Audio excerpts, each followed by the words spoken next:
Danzig, September 1st, 1939, 4:45 in the morning. The German battleship Schleswig-Holstein opens fire on the Polish garrison at Westerplatte. The first shots of the Second World War have been fired. What follows over the next 6 years will kill somewhere between 70 and 85 million people, redraw every border on Earth, and determine which ideology controls the post-war world. It is the largest, most destructive event in human history, and it is taught in schools as though its outcome was inevitable. It was not. At least 10 times between 1939 and 1945, the war balanced on a single decision, a single weather report, a single spy's telegram, a single general's refusal to read a map. In each case, the difference between the world we got and a world under permanent Axis domination came down to something almost embarrassingly small. A halt order held for 72 hours. A bomb dropped on the wrong city by accident. A lighthouse keeper in Ireland who had no idea what his barometer readings were being used for. These are those 10 moments. Section 1. Hitler's halt order at Dunkirk. May 24th, 1940. May 24th, 1940. Northern France. The British Army is trapped. 3 weeks earlier, Germany had launched its invasion of France and the Low Countries. The attack came through the Ardennes forest, territory military planners had considered almost impassable for tanks. It worked. German armored columns punched through weak French defenses, swung northwest toward the English Channel, and cut off the entire British expeditionary force from the rest of the Allied armies in France. 500,000 men, British, French, and Belgian, were now squeezed into a shrinking pocket along the northern coast, their backs to the sea, the Germans closing from 3 sides. By May 23rd, General Heinz Guderian's 1st Panzer Division had already thrown pontoon bridges across the Aue Canal, the last significant water obstacle before Dunkirk. Standing on a hill, Guderian could see the town walls. His men were within 10 miles of the port. 1 British battalion stood in the road. At that moment, with the entire British army a single armored push from destruction, the order arrived. Stop. The halt order came first from General Gerd von Rundstedt, commander of Army Group A, who issued it on the evening of May 23rd. Rundstedt's concern was straightforward. His panzer strength had taken serious losses during the rapid advance across France. Some units had lost 30 to 50% of their tanks. His flanks felt exposed. A British armored counterattack at Arras on May 21st had shaken German confidence, even though it ultimately failed. Rundstedt wanted the infantry to catch up before the tanks pushed further. Hitler visited Rundstedt's headquarters at Charleville on May 24th. He studied the map. He agreed with the halt.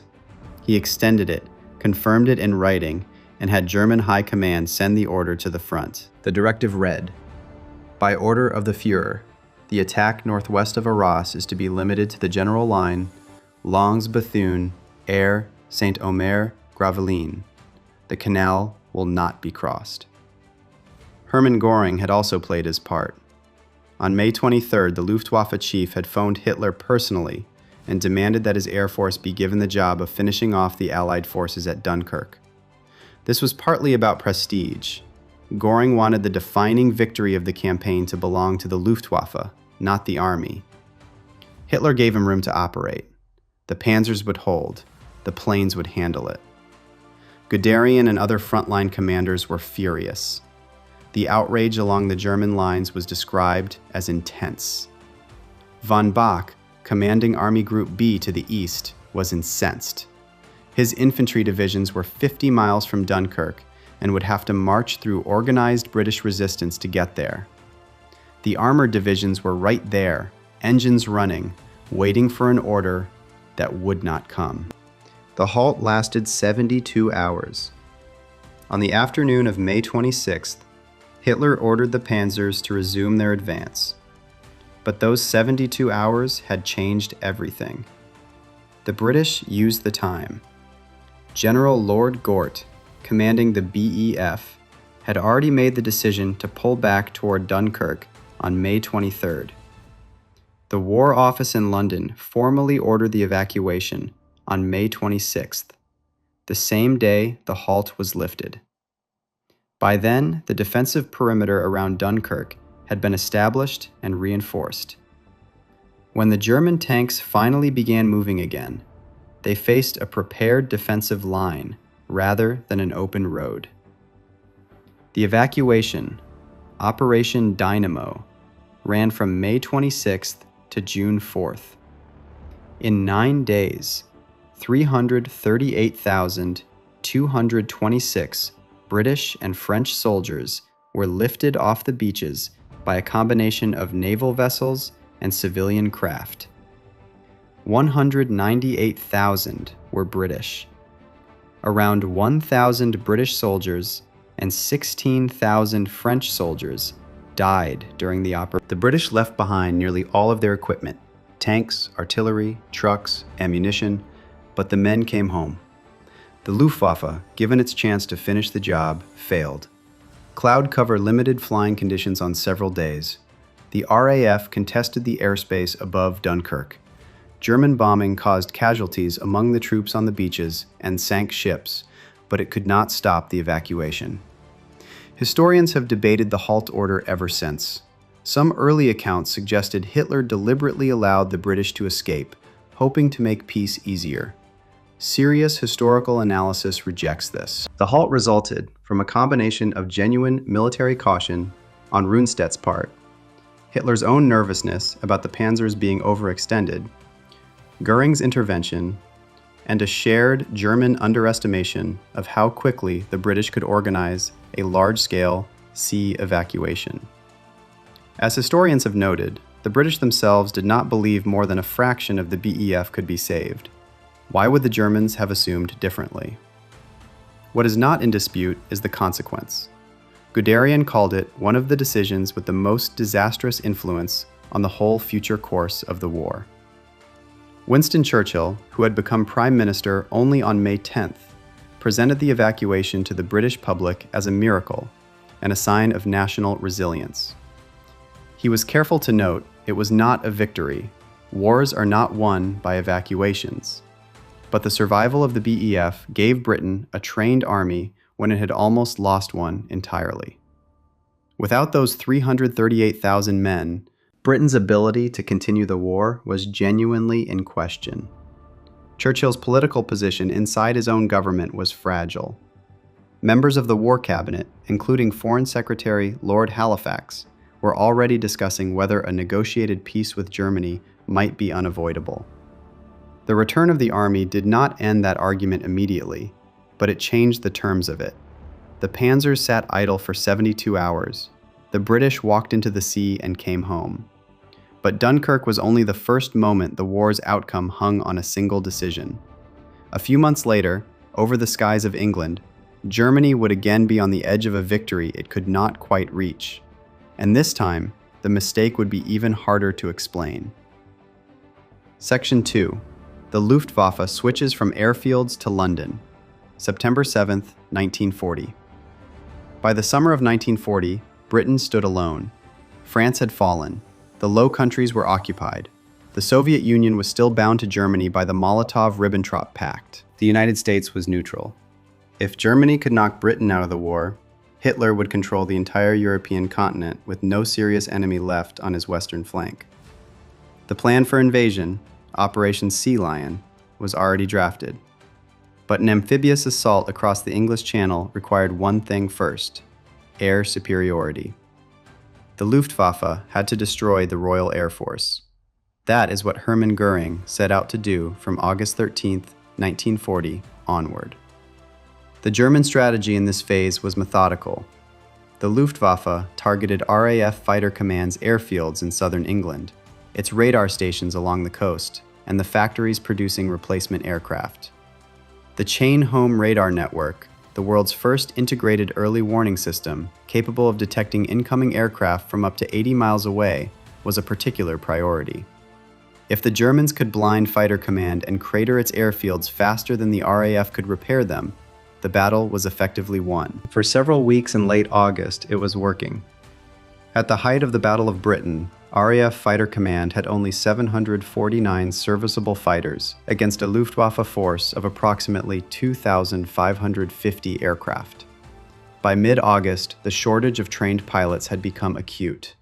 Aircraft production was keeping pace. Britain was actually outproducing Germany in fighters during this period, with over 4,200 fighters built in 1940. But experienced pilots were harder to replace than machines. Men were being sent into combat after only a few hours of flying time in their aircraft. The average age of an RAF fighter pilot was 20. Those killed averaged 22. By late August, the pressure on the airfield infrastructure was severe. Sector stations, the nerve centers that directed fighters to intercept incoming raids, were taking repeated hits. If those stations went down in enough numbers, Fighter Command's ability to coordinate its defense would collapse. Ground crews were being killed. Runways were cratered. The system was under strain it could not sustain indefinitely. Then, on the night of August 24th, a group of German bombers went off course and dropped bombs on civilian areas of London. It was an accident. The Luftwaffe had standing orders not to bomb London without Hitler's specific authorization. The crews were aiming for oil storage facilities and other military targets. Bad navigation in the dark brought their bombs down on residential streets instead. Churchill ordered retaliation the next night. RAF Bomber Command struck Berlin. The damage to Berlin was minimal. The psychological impact on Hitler was not. He had told the German public that enemy bombs would never fall on the Reich capital. Now they had. In a speech on September 4th, he announced that Germany would rub out British cities. On September 6th, he and Goering formally ordered the switch. The Luftwaffe would stop targeting Fighter Command's infrastructure and shift to bombing London. The Blitz began on September 7th, 1940. That afternoon, 300 German bombers, escorted by 600 fighters, crossed the Channel and struck London's East End. The docks burned. 430 civilians were killed and 1,600 injured on the first night alone. London was then bombed for 57 consecutive nights. The raids were enormous, sustained, and devastating to the civilian population. But they were hitting London, not RAF airfields. The immediate effect on Fighter Command was relief. The sector stations stopped being bombed. Runways were repaired. Ground crews could work without being killed. Pilots who were already exhausted got marginally more time between scrambles. The system that had been cracking under sustained pressure was given weeks to partially reconstitute. On September 15th, now marked as Battle of Britain Day, the Luftwaffe launched two massive waves against London. RAF Fighter Command met them with everything it had. The Germans lost 56 aircraft that day. British losses were 26 fighters. It was not the most costly day of the battle in terms of German losses, but the scale of the defeat convinced the German High Command that air superiority over Britain was not achievable on the current trajectory. 2 days later, on September 17th, Hitler postponed Operation Sea Lion indefinitely. The invasion was off. The switch from airfields to cities had handed the RAF exactly what it needed at exactly the moment it was most vulnerable. Goering genuinely believed bombing London would finish the job. His logic was not irrational on its face. Destroy civilian morale, force the British government to negotiate. But pre-war British studies had examined the scenario and projected 58,000 Londoners dead in the first 24 hours of serious bombing. Those projections proved wildly wrong. The actual death toll across the entire 8-month Blitz was approximately 43,500 civilians across all of Britain. Terrible, but nothing close to the collapse of public order that planners had feared. Londoners went underground, kept working, and kept fighting. The question of what would have happened if the Luftwaffe had continued targeting Fighter Command instead of switching to London is one historians have debated since 1940. The honest answer is that no one can know for certain. What the evidence shows is that the RAF was under severe and escalating pressure in late August.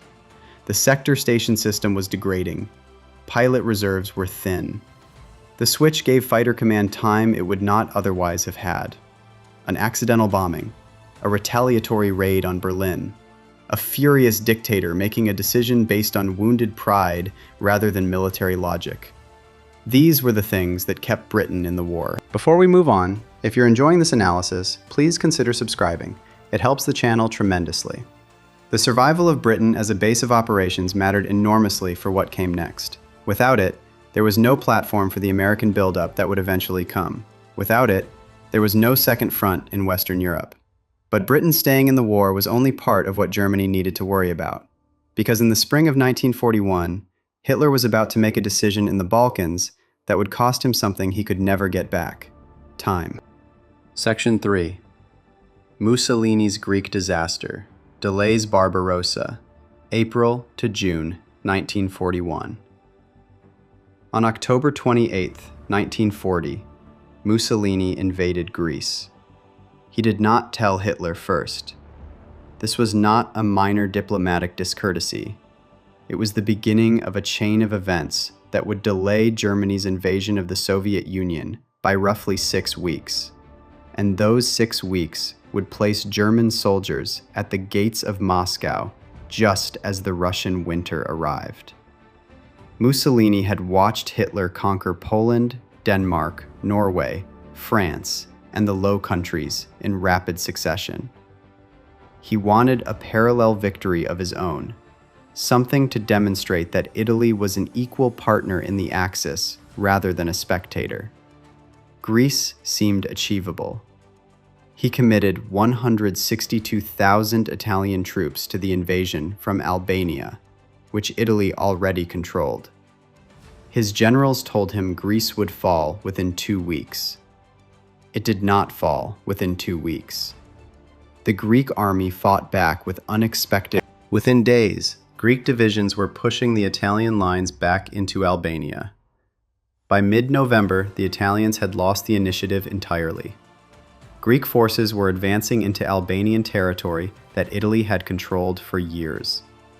Mussolini's quick victory had become a grinding stalemate that was embarrassing the entire Axis alliance publicly and straining Italian resources severely. Hitler was furious. He had not been consulted, he had not planned for this, and now the southeastern flank of Europe, an area he needed stable for his upcoming invasion of the Soviet Union, was a mess created entirely by his allies' incompetence. Then it got worse. Yugoslavia had been pressured into the Axis alliance and signed the Tripartite Pact on March 25, 1941. 2 days later, a group of Yugoslav military officers staged a coup in Belgrade, overturned the government, and repudiated the agreement. Yugoslavia was now hostile. Hitler called an emergency conference with his senior military leaders and Foreign Minister Ribbentrop. The meeting was so hastily arranged that some attendees arrived late. Hitler was described as shouting that he had been personally insulted. He demanded Yugoslavia be destroyed with unmerciful harshness in blitzkrieg style. He also announced that the invasion of the Soviet Union would have to be postponed. His exact words, recorded in the top secret notes of that meeting and underlined by the note-taker: "The beginning of the Barbarossa operation will have to be postponed up to 4 weeks. Operation Marita, the invasion of Yugoslavia and Greece, launched on April 6, 1941. Yugoslavia collapsed in 11 days. Greece fell by late April. Britain, which had sent forces to support Greece, was driven out. The island of Crete fell after a costly German airborne assault in late May, though the assault was so expensive in elite parachute troops that Hitler never authorized a major airborne operation again for the rest of the war.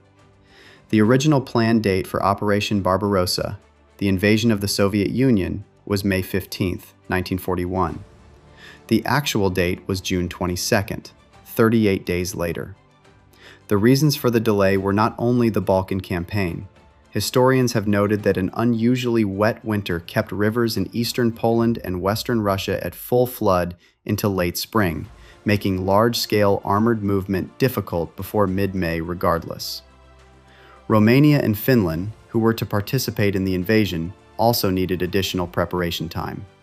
These factors would have pushed the start date somewhat later than May 15th, even without the Yugoslav crisis. But the Balkan campaign added specific, documented damage beyond the calendar delay. Ewald von Kleist, who commanded a panzer army in Barbarossa, stated after the war that the bulk of the tanks assigned to his command for the Soviet campaign had taken part in the Balkan offensive and needed overhaul, while their crews needed rest. The crack panzer and motorized divisions that formed the cutting edge of the German attack, not the slow-moving infantry, but the fast armored units that the entire blitzkrieg concept depended on, had been fighting in difficult Balkan terrain and were not at full readiness when Barbarossa began. The loss of elite troops mattered too. The paratroopers decimated at Crete were unavailable for operations in the Soviet Union. The Luftwaffe transport aircraft lost over Crete reduced German airborne capacity significantly, and an estimated 300,000 armed Yugoslav soldiers had simply disappeared into the mountains rather than formally surrendering, forcing Germany to garrison the Balkans with divisions that would otherwise have been available for the Eastern Front. That garrison requirement grew as partisan resistance intensified throughout the war. The 38-day delay placed the German advance on Moscow in October 1941, rather than August or September. Army Group Center captured Smolensk in late July and was within striking distance of Moscow when Hitler made his August decision to divert forces south toward Kiev. When the Moscow offensive finally resumed at the end of September, German soldiers were advancing into the autumn rains, the Rasputitsa, the season of mud that made Russian roads nearly impassable. Then came the snow. Then came temperatures that dropped below -30 degrees Celsius. German officers could see the Kremlin buildings through their field glasses in early December. The advance stalled 5 miles from Moscow's outskirts on December 2nd. On December 5th, the Soviets launched their counteroffensive. Hitler himself understood what Mussolini's misadventure had cost him. He reportedly said that if the Italians had not attacked Greece and forced German intervention, the war would have taken a different course. That Germany could have anticipated the Russian cold by weeks and conquered Leningrad and Moscow, and that there would have been no Stalingrad. Whether those 6 weeks would truly have been enough to take Moscow is debated by historians. What is not debated is that Germany arrived at the decisive moment of the Eastern Campaign with damaged equipment, depleted elite forces, and a calendar that was already running out. Mussolini wanted a quick war. He got a slow defeat, and dragged the entire German war effort into the mud with him. The time lost in the Balkans shaped what happened next on the Eastern Front. But even with Barbarossa starting on schedule, the decisions Hitler made once inside Soviet territory would have had to be different too. Because in August 1941, with Moscow within reach, he was about to turn his best tanks in the wrong direction entirely. Section 4. Hitler turned south to Kiev, instead of Moscow, August 21st, 1941. By mid-July 1941, the German army was 200 miles from Moscow. Barbarossa had launched on June 22nd with over 3.8 million Axis troops crossing into the Soviet Union along an 1,800-mile front. The results in the first weeks were staggering. On the first day alone, 1,800 Soviet aircraft were destroyed, most of them on the ground.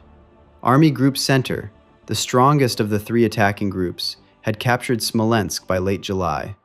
The road to Moscow was open. German generals looking at the map believed they were weeks away from ending the war in the east. Then, Hitler stopped them. The disagreement that erupted in the German High Command in August 1941 was one of the most consequential internal arguments of the entire war. General Franz Halder, the Army Chief of Staff and principal architect of Barbarossa, had designed the campaign around Moscow as the decisive objective. His reasoning was straightforward. Moscow was the Soviet Union's largest city, its communications hub, its rail center, and its political capital. The Soviet leadership would be forced to defend it with everything they had. The Wehrmacht could destroy those defending forces in a single, decisive battle and end Soviet resistance. Hitler disagreed. He believed the war could not be won by capturing cities. It would be won by destroying the Soviet economy, and that meant Ukraine. The grain fields, the coal of the Donets Basin, the industrial capacity of the region. These were what Germany needed, and what the Soviet Union could not function without. Leningrad in the north and Ukraine in the south were his priorities. Moscow could wait. The two positions were incompatible, and through July and into August, the argument ground on. Halder and Field Marshal von Bock, commanding Army Group Center, pushed for Moscow. Hitler pushed back. He interpreted their intelligence reports about Soviet forces concentrating near Moscow, not as an argument for attacking there, but as evidence that staying in the center was exactly the wrong move. The flanks needed clearing first. On August 21st, Hitler issued a formal directive. Army Group Center's panzers, specifically Guderian's Panzer Group 2, which had been the cutting edge of the advance, were ordered south. Their target was Ukraine and the encirclement of Soviet forces around Kiev. The reaction from the senior German officers was described by those present as stunned. When Halder announced the decision to his colleagues, Field Marshal von Bock asked what they could do against it. Halder replied, "Nothing. It is immutable." Halder arranged one last attempt to change Hitler's mind. He sent Guderian to meet the Führer personally on August 23rd at the Wolfslayer headquarters in East Prussia. Guderian went into the meeting intending to argue for Moscow. He laid out the case. Moscow was the head and heart of the Soviet Union. It was where the Red Army would make its stand. It was where Germany could deliver the killing blow. Hitler listened, walked to the map, put his hand on Ukraine, and delivered a lecture on economic warfare. Guderian came out of the meeting having agreed to lead the southern operation himself. Halder, believing Guderian had simply accommodated Hitler to preserve his command, was furious. He asked Field Marshal von Brauchitsch to resign with him in joint protest. Brauchitsch declined. Guderian's Panzer Group 2 turned south on August 25th. The Kiev encirclement was completed on September 19th. Kleist's panzers from Army Group South linked up with Guderian's from the north near Lokvitsa on September 16th, closing the trap. Inside it were 4 Soviet armies. When the fighting in the pocket ended on September 25th, approximately 665,000 Soviet soldiers had been captured. It was the single largest encirclement in military history. The commander of the Soviet Southwestern Front, Colonel General Kirponos, was killed. By any tactical measure, it was a spectacular German victory. But the calendar had kept moving. Operation Typhoon, the German drive on Moscow, did not begin until September 30th, more than 6 weeks after the panzers had turned south. The opening phases went well. German forces broke through Soviet defensive lines at Vyazma and Bryansk, capturing another 600,000 soldiers. But Army Group Center was advancing into October, and October in Russia brings the Rasputitsa, the autumn rains that turn unpaved roads into rivers of mud. German vehicles sank, supply columns ground to a halt, the advance slowed to a crawl. Then the mud froze. The temperature dropped to -20, then -30, then -40 degrees Celsius. German soldiers had been issued summer uniforms. Hitler had promised a campaign over before winter. The army had not been equipped for what they were now living through. Tanks and trucks froze. Motor oil turned to the consistency of caramel. Frostbite casualties mounted into the hundreds of thousands. The advance on Moscow resumed with the freeze in November, because at least the frozen ground could support vehicles. German spearheads got within 5 miles of the city. Officers reported seeing the sun reflecting off the Kremlin's onion domes through their field glasses. On December 2nd, a reconnaissance unit reached a point 5 miles from Moscow's outskirts. That was the limit of the entire offensive. On December 5th, the Soviets launched their counterattack with fresh divisions transferred from Siberia, troops equipped for winter warfare, rested and ready. The Germans were pushed back from Moscow's approaches. Several German formations were encircled in their turn. Hitler relieved Guderian of command in December for recommending withdrawal. He relieved numerous other senior commanders too. The army that had stood 200 miles from Moscow in mid-July never got there. Whether Moscow's capture would have ended the war is genuinely debated. The Soviet government had already partially evacuated eastward, but the logistical and psychological blow of losing the capital and the rail network centered on it would have been severe. The opportunity existed in July. By December, it was gone. Before we move on, if you're enjoying this analysis, please consider subscribing. It helps the channel tremendously. The decision to turn south had taken 6 weeks and produced the largest prisoner haul in history. It had also taken 6 weeks that Germany could not afford to spend anywhere but Moscow. And while Hitler was making that call, a decision was quietly being made on the other side of the world that would determine whether the Soviet Union survived at all. Not on a battlefield, but in a conference room in Tokyo. Section 5. Japan chooses South Pacific over Siberia, September 1941. In the summer of 1941, Stalin was fighting for his life on one front. The question that would determine whether the Soviet Union survived was whether he would soon be fighting on two. Germany had been pressuring Japan since the launch of Barbarossa on June 22nd to open a second front against the Soviet Union from the east. The logic was simple. If Japan attacked Siberia while Germany attacked from the west, the Soviet Union would be crushed between them. The Red Army would be forced to split its already strained forces across two fronts separated by thousands of miles. There were no reserves large enough to handle that. The Soviet state, in all likelihood, would not survive it. Japan had the forces to do it. The Kwantung Army stationed in Manchuria was one of Japan's largest and most battle-hardened commands, positioned directly on the Soviet border. Germany pushed hard through diplomatic channels for Japan to act. Japanese Foreign Minister Matsuoka had personally visited Berlin and Moscow earlier in 1941 and had signed a neutrality pact with the Soviet Union on April 13th. But pacts in wartime are political instruments, not permanent commitments. The question was whether Japan's leadership would tear it up and go north. Inside Japan, the debate was real and serious. Imperial conferences in July and August 1941 weighed the options. Going north meant attacking the Soviet Union while it was already engaged with Germany, potentially a quick, decisive campaign against a weakened enemy. Going south meant seizing the oil fields, rubber, and raw materials of the British, Dutch, and French colonial territories in Southeast Asia, resources Japan desperately needed to sustain its war in China and fuel its navy. The southern option meant almost certain conflict with Britain and the United States. The Japanese army favored north. The navy favored south. The navy won. On September 6, 1941, an imperial conference formally confirmed that Japan would pursue the southern expansion and prepare for potential war with the United States and Britain. The decision was not announced publicly.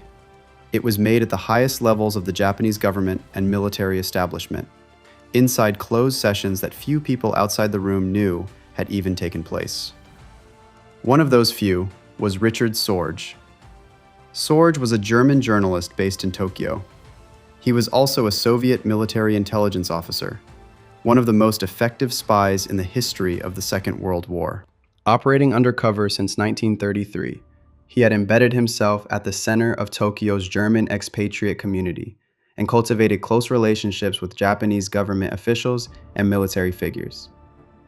His primary contact inside the Japanese establishment was Hotsumi Ozaki, a journalist and government advisor with access to the highest levels of Japanese policy deliberation. Through Ozaki, Sorge tracked the internal Japanese debate through the summer of 1941. As the imperial conferences reached their conclusion, Ozaki reported back what he was hearing. The German ambassador in Tokyo, Eugen Ott, a close personal friend of Sorge's, separately confirmed to Sorge the total failure of his own efforts to persuade the Japanese to attack Russia. The picture was clear. On September 14, 1941, Sorge transmitted his most important dispatch of the entire war to Moscow. "In the careful judgment of all of us here," he wrote, "the possibility of Japan launching an attack, which existed until recently, has disappeared. The telegram reached Moscow and was circulated at the highest levels of the Soviet government. The version in the military archives bears Stalin's initials alongside those of Molotov, Beria, and Marshal Voroshilov. Stalin had seen it. He understood what it meant. It meant he could move his Siberian divisions west. In the 2 months that followed, 15 infantry divisions, 3 cavalry divisions, 1,700 tanks, and 1,500 aircraft transferred from the Soviet Far East to the European front. These were not ordinary units. The Siberian divisions were fully equipped for extreme winter warfare. Their soldiers wore proper winter clothing, used lubricants that worked in deep cold, and had trained in conditions that were destroying the German army advancing on Moscow. They arrived at the front in late November and early December 1941, precisely when the German offensive was stalling at Moscow's outskirts. On December 5, 1941, 2 days before Japan attacked Pearl Harbor, the Soviets launched their counteroffensive outside Moscow. The Siberian divisions were at its core. The German advance was stopped and pushed back. Moscow did not fall. Sorge did not live to be recognized for what he had done. Japanese police had been tracking the source of coded radio transmissions being sent from somewhere in Tokyo for months. In October 1941, just weeks after his critical September dispatch, they traced the signal. Sorge and his network were arrested. He was tortured, tried, and hanged on November 7, 1944. Stalin declined to intervene on his behalf with the Japanese, and for years the Soviet government officially denied that Sorge had been a Soviet agent.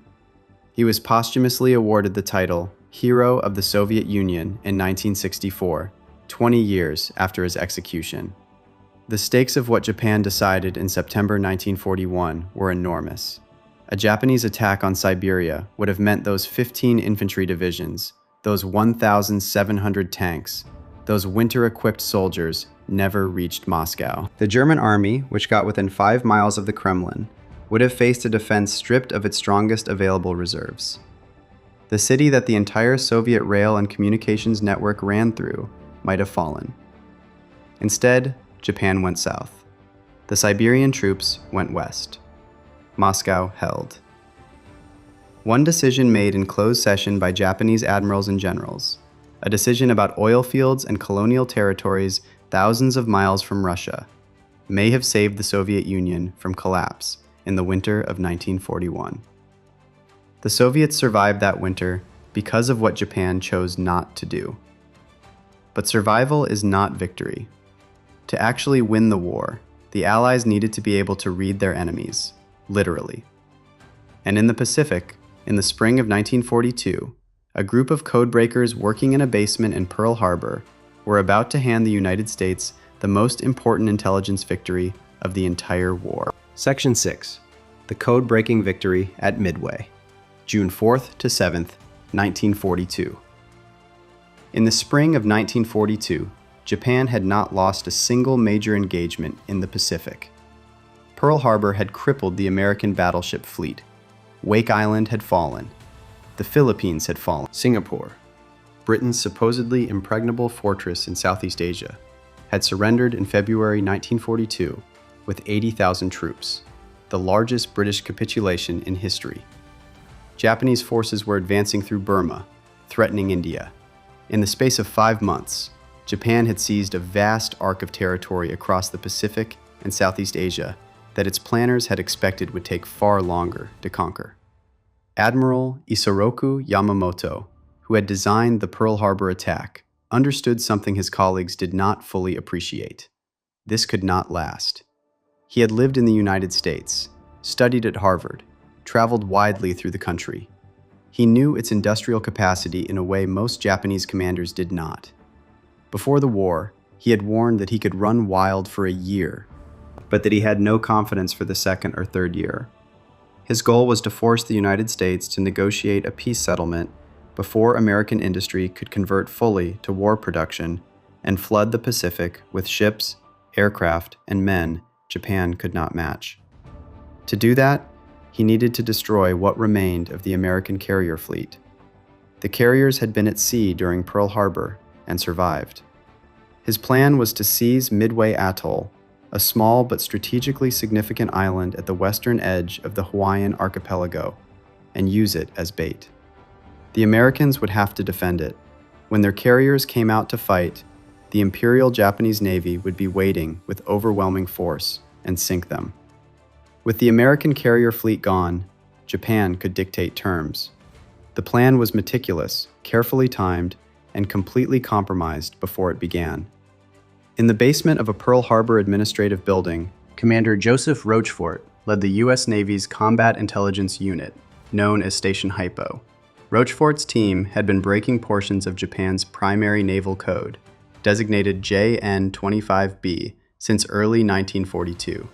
By April, they had gotten good enough at it that they could intercept, decrypt, and partially translate Japanese radio messages within hours of transmission. The messages they were reading through May pointed clearly toward a major Japanese operation in the Pacific, targeting a location the Japanese code designated simply as AF. The problem was confirmation. Rochefort and his team were convinced AF meant Midway. Washington's Naval Intelligence Office, OP-20G, disagreed. They thought the Japanese might be targeting the South Pacific, or Hawaii, or even the American West Coast.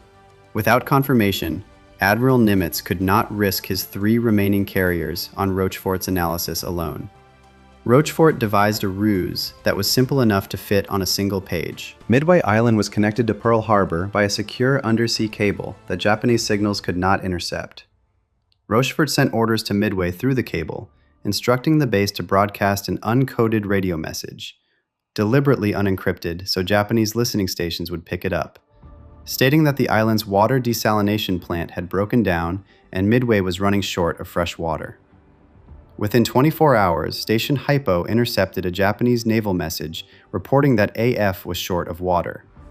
AF was Midway. The confirmation was absolute. Rochefort's team then cracked the date encryption in the JN-25B code and determined the attack would come in late May to early June 1942. They identified the Japanese order of battle, 4 fleet carriers, the Akagi, Kaga, Soryu, and Hiryu, along with battleships, cruisers, and destroyers, and established the approximate timing of the assault. Nimitz moved. The USS Yorktown, which had been severely damaged at the Battle of the Coral Sea and was estimated to require months of repair, was patched up in the Pearl Harbor Navy Yard in just 48 hours.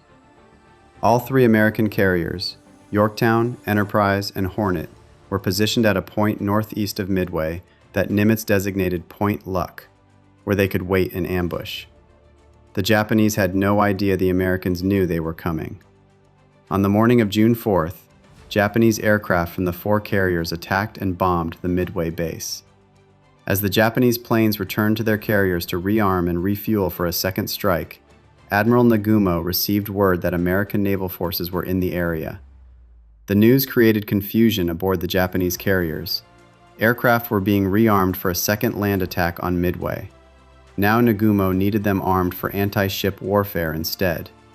The flight decks were crowded with planes, fuel lines, and munitions when the American dive bombers arrived. At 10:20 in the morning, Lieutenant Commander Wade McCluskey led his dauntless dive bombers from the USS Enterprise down through the thin cloud cover and into the Japanese carrier formation. In the space of approximately 6 minutes, 3 of the 4 Japanese carriers, Akagi, Kaga, and Soryu, were set ablaze and fatally damaged. The 4th carrier, Hiryu, survived long enough to launch 2 strikes that severely damaged the Yorktown before American dive bombers found and destroyed her that afternoon. Japan lost all 4 carriers. It lost approximately 3,057 men. It lost somewhere between 228 and 248 aircraft. More painful than any of those numbers was the loss of hundreds of experienced naval aviators, men who had trained for years and could not be quickly replaced. The United States lost the Yorktown, 1 destroyer, 144 aircraft, and 362 men. General George Marshall later summarized what the code breaking had meant in direct terms. As a result of cryptanalysis, he said, the Americans were able to concentrate their limited forces to meet the Japanese advance on Midway, when they otherwise would have been 3,000 miles out of place. After June 4th, Japan initiated no new major offensive operations in the Pacific. the initiative had shifted permanently. A month later, the Americans launched their first offensive of the Pacific War at Guadalcanal. Before we move on, if you're enjoying this analysis, please consider subscribing. It helps the channel tremendously. The code breaking that won Midway depended entirely on intelligence reaching the right people and being acted upon in time. But as the Allies would discover repeatedly, intelligence is only as useful as the commanders willing to listen to it. And in September 1944, one of the most consequential intelligence failures of the entire war would happen not because the information was missing, but because the man in charge refused to believe it. Section 7. The D-Day Weather Window, June 4th to 6th, 1944. Planning for the invasion of Normandy had been underway for years. By the spring of 1944, southern England was packed with men, vehicles, ships, and ammunition on a scale that had no historical precedent. Over 156,000 troops would cross the Channel on the first day alone. Nearly 7,000 naval vessels were involved. Thousands of aircraft were committed to supporting the landings. The logistics of assembling this force had taken the combined industrial output of Britain, the United States, and Canada working at full capacity for the better part of 2 years. All of it depended on the weather. The requirements were specific and unforgiving. The invasion needed a full moon for the airborne troops dropping behind enemy lines the night before. They needed to see the ground. It needed a low tide at dawn, so the first waves of landing craft could see, avoid, and disarm the obstacles and mines the Germans had planted on the beaches. It needed acceptable wind and sea conditions, so the landing craft could actually reach the shore without capsizing. It needed enough cloud clearance for the Allied air forces to operate and protect the landings from German armor and infantry moving up to counterattack.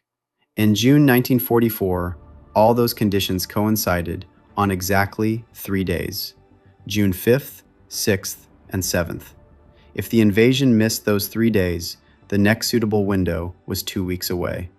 General Dwight Eisenhower, Supreme Commander of Allied Forces, set June 5th as the date. The weather team assembled to advise him was led by Group Captain James Stagg of the RAF, a meteorologist described by those who worked with him as a dour but canny Scot.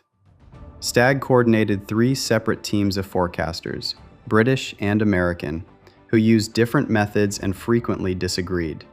The American team used an analog approach, comparing current conditions to historical weather patterns for the same dates. The British teams analyzed live measurements of temperature, pressure, and humidity to map weather fronts as they developed.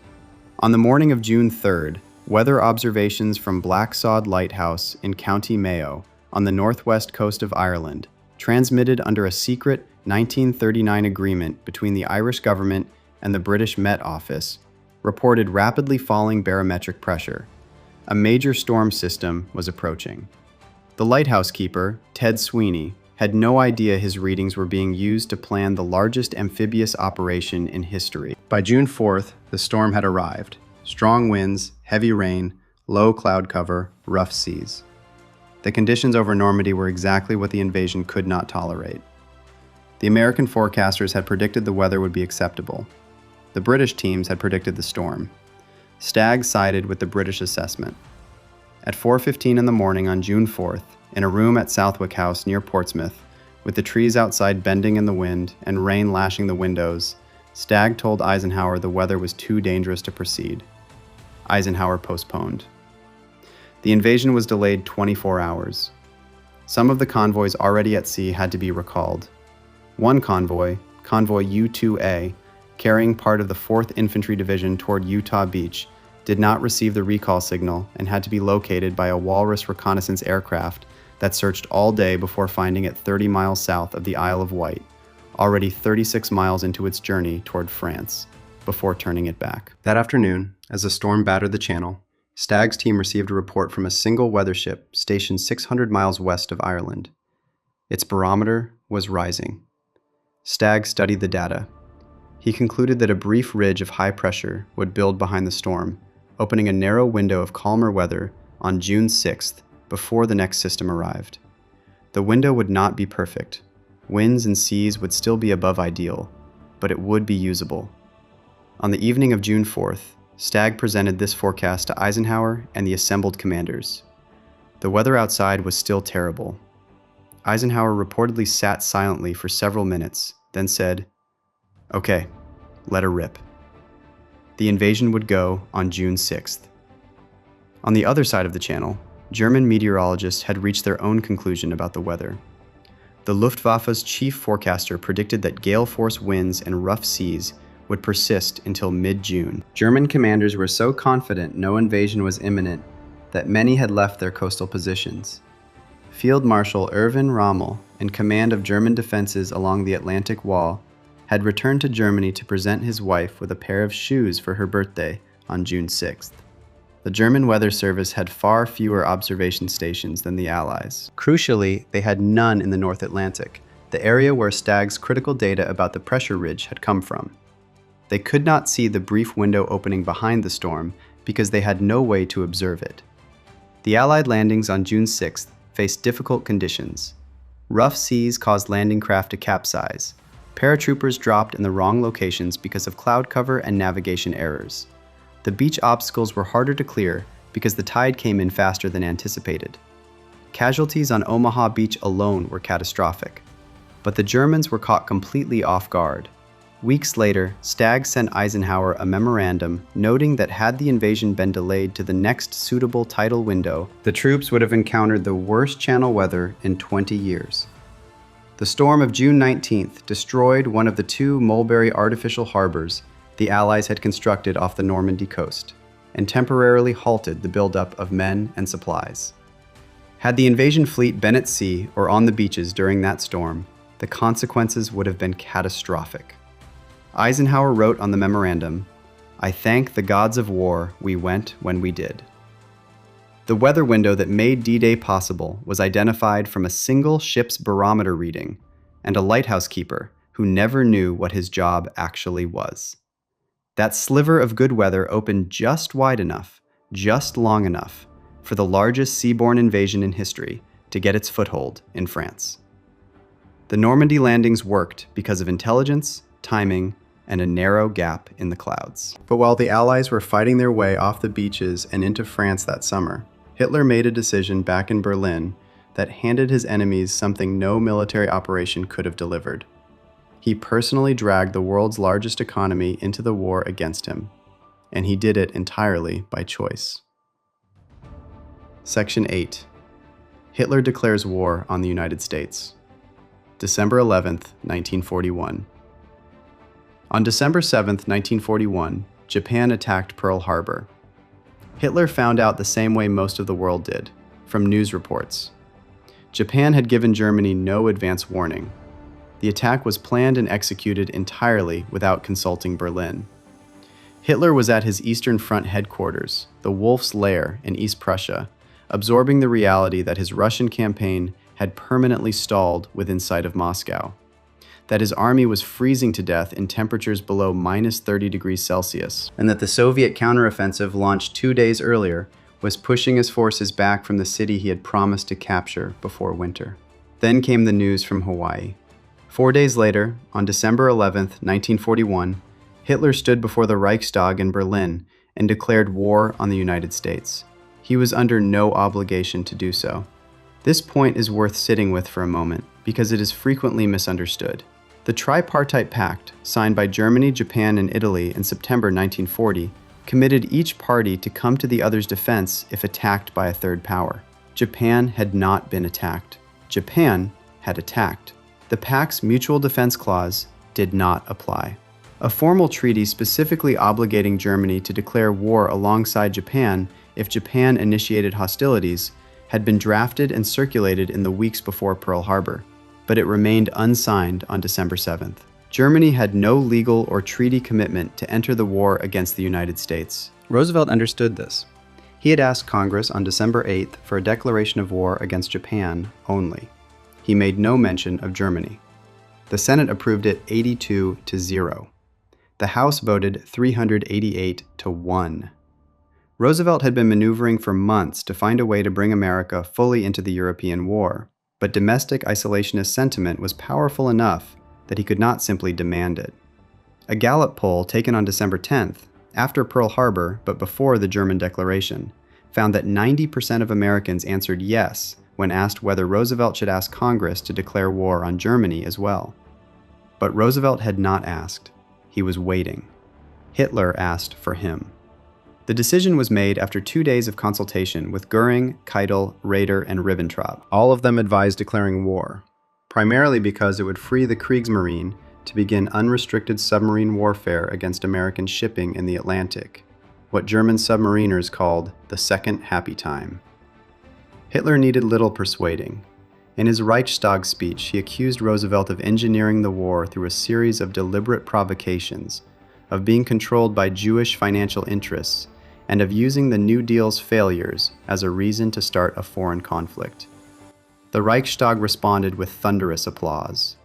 When German Foreign Minister Ribbentrop read the declaration to the American chargé d'affaires Leland Morris at the German Foreign Ministry, he reportedly screamed at Morris that Roosevelt had wanted this war and now he had it, then turned on his heel and left the room. What drove Hitler to make the decision is not a simple question. He had believed for years that war with the United States was eventually inevitable, that Roosevelt's material support for Britain and the Soviet Union already constituted an undeclared war. His army adjutant Gerhard Engel recorded in his diary in December 1940 that Hitler did not believe the USA would enter the war. By 1941, that assessment had shifted.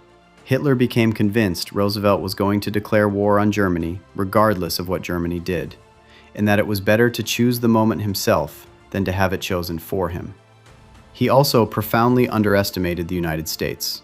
His worldview categorized America as a racially mongrel, politically corrupt, Jewish-dominated nation that lacked the national character to fight a serious war. Albert Speer, his own armaments minister, later said that Hitler actually knew nothing about his enemies and refused to use the information available to him. In September 1940, Hitler had told his generals that American rearmament would not reach its peak before 1945. Even if that estimate was correct, declaring war in December 1941 handed the United States the political permission to direct the full weight of that rearmament directly at Germany 4 years early. The practical consequences were immediate and enormous. The Germany that declared war on December 11th was already fighting the Soviet Union across an 1,800-mile front, sustaining 750,000 casualties in 6 months, running short of winter equipment, and watching its Moscow offensive collapse. It was fighting Britain in North Africa. Its submarines were engaged across the Atlantic. It now added to these commitments a formal state of war with the country that had the largest economy on Earth, which had spent 2 years expanding its industrial capacity and had barely begun to put that capacity into military production. Historians Brendan Sims and Charles Laderman have argued that December 11th was more consequential than December 7th, that it was Hitler's declaration of war, not Pearl Harbor, that created the global strategic reality that ultimately destroyed the Third Reich. Without the German declaration, Roosevelt faced genuine domestic political constraints on entering the European war.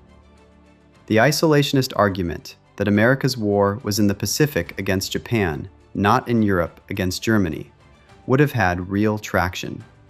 Hitler eliminated that argument in a single speech.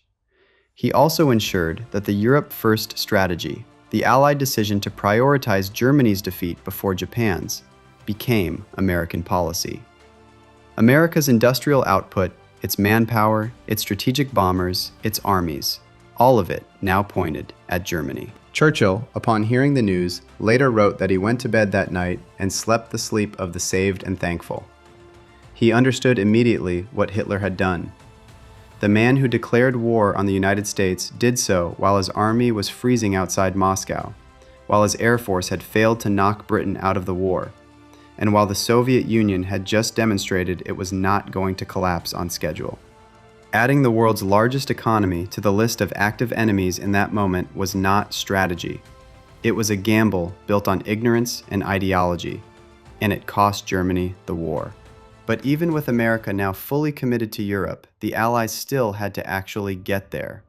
and in September 1944, one general's refusal to listen to his own intelligence officers would nearly throw away the chance to end the war a full year early. Section 9.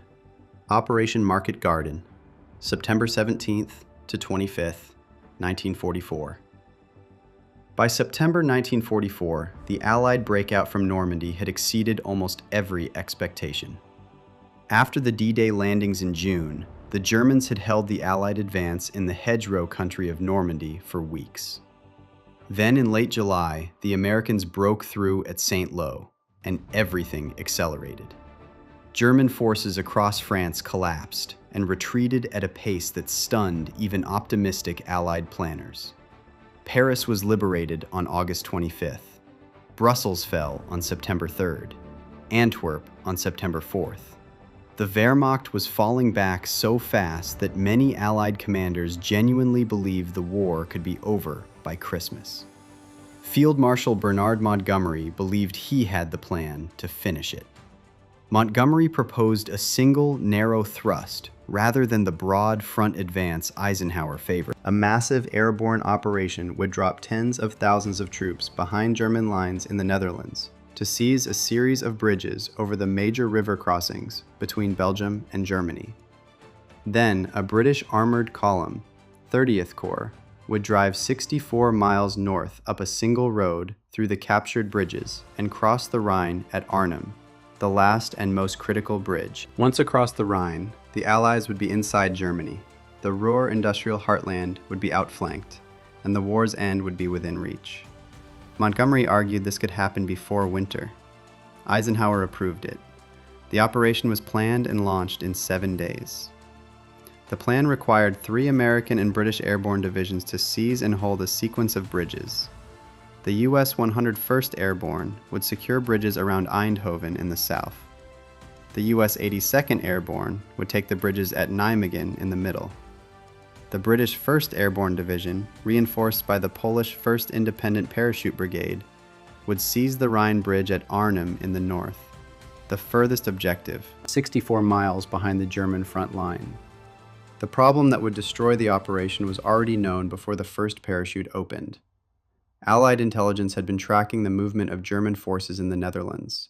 Ultra, the code-breaking program at Bletchley Park that decrypted German radio traffic, had identified that the 9th SS Panzer Division and the 10th SS Panzer Division, both part of the 2nd SS Panzer Corps, had moved to the Arnhem area to rest and refit after heavy losses on the Eastern Front. Both divisions were under strength. The 9th SS had only 2 operational Panther tanks at the start of the battle, the 10th SS between 5 and 14 operational tanks. But they had experienced officers, trained soldiers, armored vehicles, and the organizational capacity to respond rapidly to an airborne landing. Eisenhower's Chief of Staff, Lieutenant General Walter Bedell Smith, was sufficiently concerned by the ultra-intelligence that he traveled to Montgomery's headquarters on September 15th, 2 days before the operation launched, to raise the issue directly. He suggested the landing zones for the British 1st Airborne should be shifted or the plan modified. Montgomery dismissed the concern and refused to alter anything. Inside the British Airborne Planning Staff, Major Brian Urquhart, the Chief Intelligence Officer for 1st Airborne Corps, no relation to the division commander, had obtained aerial reconnaissance photographs showing tanks in the Arnhem area. He had also received reports from the Dutch resistance confirming German armored units near the planned landing zones. Urquhart brought his concerns to Lieutenant General Frederick Browning, who commanded the airborne operation. Browning arranged for Urquhart to be examined by a medical officer and placed on medical leave for nervous exhaustion. His warnings were effectively silenced. Operation Market Garden launched on September 17, 1944, with one of the largest airborne operations in history. The drops were largely accurate. The 101st Airborne secured most of its objectives around Eindhoven. The 82nd Airborne took the bridge at Grave, and eventually, after fierce fighting, the bridge at Nijmegen. But the British 1st Airborne at Arnhem ran into the 2nd SS Panzer Corps. The landing zones for the British division were 8 miles from the Arnhem Bridge, a distance chosen partly because of concerns about anti-aircraft defenses near the bridge itself. Of the 4 battalions that set out for the bridge on the first day, only one got through. The 2nd Battalion under Lieutenant Colonel John Frost. Frost's roughly 740 men reached the north end of the Arnhem Road Bridge and occupied the surrounding buildings. They were supposed to hold for 2 days until Den 20 Corps arrived. They held for 4. The rest of the British 1st Airborne was stopped west of Arnhem by SS infantry and armored units that moved with a speed and coordination that the Allied planners had not anticipated from a supposedly broken enemy. Communications within the division collapsed. The radios assigned to the operation had frequencies that were largely useless in the wooded terrain around Arnhem. Commanders could not coordinate. Reinforcements arriving on the 2nd and 3rd days were fed into a battle that was already being lost. 30 Corps, advancing up the single road the entire operation depended on, was repeatedly delayed. The road ran along a raised causeway above flat, flooded Dutch farmland. Tanks could not move off it without sinking. German forces attacked the road repeatedly, cutting it in several places and forcing time-consuming fights to reopen it each time. The armored column that was supposed to reach Arnhem in 2 days never got there at all. On September 19th, German forces cut off Frost's battalion at the bridge. The men fought through the night and into the following days in the buildings around the north end, running out of ammunition, food, and medical supplies, with wounded men filling every room. On September 21st, the position was overrun. Frost himself was wounded and captured. On September 24th and 25th, approximately 2,100 survivors of the British 1st Airborne were ferried back across the Rhine under fire in small boats. Around 500 were either dead or taken prisoner. The crossing of the Rhine and the drive into Germany were delayed by 6 months. The war in Western Europe continued into the spring of 1945. Montgomery later admitted in his memoirs that the 2nd SS Panzer Corps was refitting in the Arnhem area, and that its battle state was far beyond Allied expectation. The intelligence had been there. The warnings had been made. They were not heeded. The failure at Arnhem meant the war in Europe lasted into May 1945, rather than ending in late 1944. But even as Market Garden was collapsing, a different kind of near miss was unfolding in laboratories and production plants, one that had nothing to do with armies or bridges, and everything to do with physics. Section 10. Germany's failure to build the atomic bomb, 1939 to 1945. Germany discovered nuclear fission first. On December 17, 1938, chemist Otto Hahn and his colleague Fritz Strassmann, working in a laboratory in Berlin, successfully split the uranium atom. The discovery was announced in January 1939. The implications were immediate and obvious to physicists across the world. If a chain reaction could be sustained, the energy released would be incomprehensibly large. A weapon built around that principle would be unlike anything that had ever existed. Germany had made the discovery. Germany had some of the finest physicists on Earth. Germany was 4 months away from launching the most destructive war in human history. The question of what Germany would do with nuclear fission next was, in the spring of 1939, one of the most frightening questions in science. The answer, it turned out, was not enough. In April 1939, Germany launched its nuclear weapons program, formerly known as the Uranverein, the Uranium Club.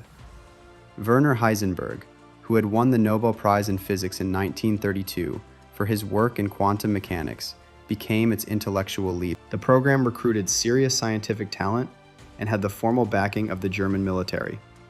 On paper, it looked formidable. The first critical mistake came early and quietly. To sustain a nuclear chain reaction, the fast neutrons released by splitting uranium atoms need to be slowed down. This requires a moderator, a substance that absorbs neutron energy without absorbing the neutrons themselves. 2 options were available: graphite and heavy water. Graphite was abundant, cheap, and producible at scale inside Germany. Heavy water was rare, required specialized industrial facilities to produce, and existed in meaningful quantities in only one place in the world, the Norsk hydro plant at Vemork in Norway. The German program chose heavy water. The reasons for this choice remain debated by historians. What is documented is the consequence. The entire German nuclear program became dependent on a single foreign facility that could be sabotaged, bombed, and destroyed, and eventually was. Graphite, which the Americans would use successfully in the world's first operational nuclear reactor under Enrico Fermi in Chicago in December 1942, was never seriously pursued by the German program. Heisenberg himself, in conversations recorded after the war, acknowledged that he had never considered graphite a viable option, a judgment that subsequent analysis has shown was based on a flawed calculation of graphite's neutron absorption properties. The program also lacked the one thing that turned scientific research into a weapon: priority. Hitler was far more interested in the V2 rocket program. When Heisenberg presented the nuclear project to an audience of scientists and government officials in 1942, the presentation failed to generate the political momentum needed to unlock the resources a serious weapons program required.